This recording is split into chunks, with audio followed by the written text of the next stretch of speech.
and to have the customer or the consumer at the center of what we do, hence our logo with a C in the middle. Innovation drives competition. So what have we done in the last 2 years? Well, we've done a couple of firsts. We've launched the first segmented offers in this country. For example, we had the gospel offer. We had Wink, women exclusively on offer exclusively for women. We had the Nike soccer for the World Cup season, and just recently we've launched Red Bull Mobile, which is what is probably the best offer in the market. And the handsets that Red Bull Mobile has have been reviewed extremely favorably, and they haven't been in this market before. The RBM HD and the Motorola Defy are very, very nice Android-based handsets. In addition to this, we were the first to actually open to social media.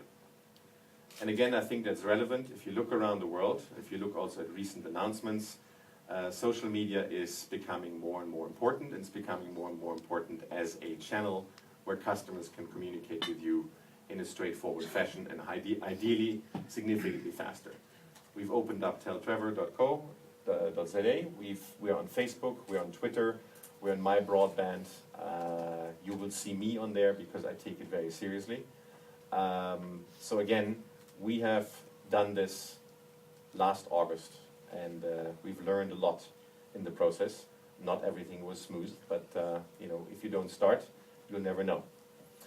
We were also the first ones to launch a dropped call map. So if you have a dropped call, you can mark it on a map on the CellC website, and ideally the techies will call you back. We've had some issues on there. We're beefing up that team dramatically because we found that people actually appreciate it very much if they can actually say where did the call drop, and quite frankly our techies appreciate it too because it makes their life a lot easier, particularly when you can say what the issue is. We will enhance this in the next coming weeks, also with data issues, so that customers can say what's the problem with data. And again, that's a first. There isn't many operators in the world that do that. We worked together with Aircom, and they told us we're the only ones that they know who is doing it on a consistent basis. The other thing we did is we launched MyTools. MyTools is essentially it's a cloud service that is still in beta, but it's been picking up significant numbers. We have in the 5 digits beta testers, and for those of you that don't know what it is, I'll just play you a quick clip. You meet new people online. You do your banking online. You book your flights online. Now you can also manage your mobile phone online. Introducing MyTools. MyTools puts you in control of all your calls, text messages, and voicemails, and makes the most out of your mobile phone. It's easy to use, free to CellC subscribers, and works with any phone. To register, go to cellc.co.za. With MyTools, you can record a special voicemail greeting for each of your contacts. Get a live view of your call history for the last day, month, or year. Block any unwanted calls, and much, much more. With MyTools, the power's in your hands. Incidentally, Telefonica launched the same service about 6 weeks after us. They're not exactly a small operator. And incidentally, Sprint has launched a similar service now with Google Voice in the US. So we can clearly say we were the first mobile operator in the world to launch something like this. And it's going to be enhanced with SMS, so all the SMSs that you receive and you send will be there as well. And there's additional bits that will come on stream going forward.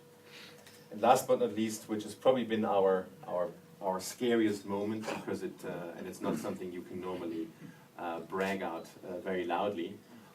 We've completely changed our CRM and order management, our provisioning, activation, our pre- and post-paid billing, the enterprise integration into CellC, contact center, and mediation. And we've put all of this, which in total was around about 180 different databases, into a single system that's called, in our language, is called BEAM. I think it's Business Enterprise Application Management or something like this. but I think Beam sounds sexy enough. And we have done that in February, and yes, it wasn't without difficulty, significant difficulties in the stores, customers that all of a sudden had their credits gone, which hopefully we restored in most cases. Actually, thanks to social media, we were quite quick in getting there.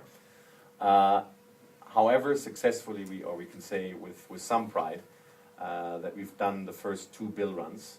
In the last bill run, we had only 500 bills that were not correct and that had to be manually checked. I think that's a pretty, an example of an incredible teamwork and an example of doing things right now. I believe we have the most modern billing system in the country. And if the mayor of Joburg wanted to have some billing, we could probably do it for him. And the system probably wouldn't even break a sweat. But I'm not sure I want to have those customer issues as well. So I'm very happy to keep it as it is. But again, I think it's important, it's not only one element that we try to do better. There is a whole slew of things we have done in the last 18 months to actually make innovation happen and to bring competition to the market. So 8 months ago, actually in this very town, we made a promise.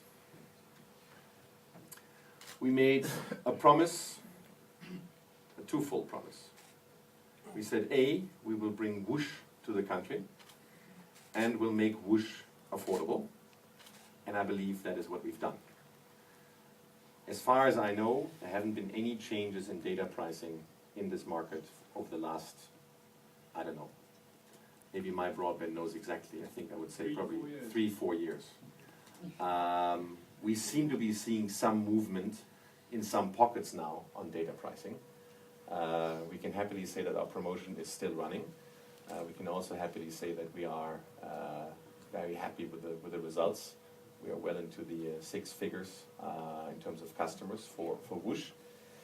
So that's all quite nice. We also made a promise that we would not only launch what we launched there, which at the time was our launch coverage, which was actually South Africa's first HSPA Plus Release 7 network, and it was actually South Africa's first HSPA Plus 900 network. We also made the promise that when we launch 42, we would do that in PE. So we're very happy to say that we keep that promise. I think with 1 month delay, because I think I did say 6 to 7 months we would launch it, so now it's 8 months. My apologies. But it's a bit of a beast. So where are we today?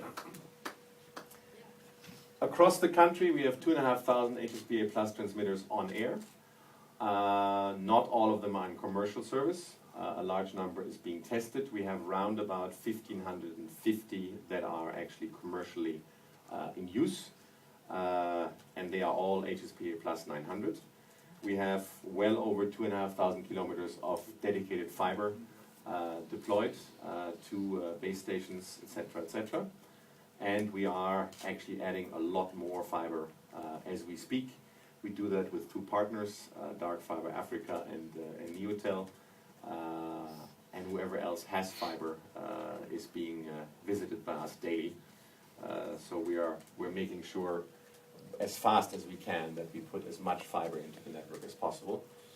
We had one major hurting area, that was Kraaifontein, Brackenfell down in Cape Town, where no matter what we tried, whenever we tried to get more fiber in there, there was a bushfire, there was a strike, there was whatever.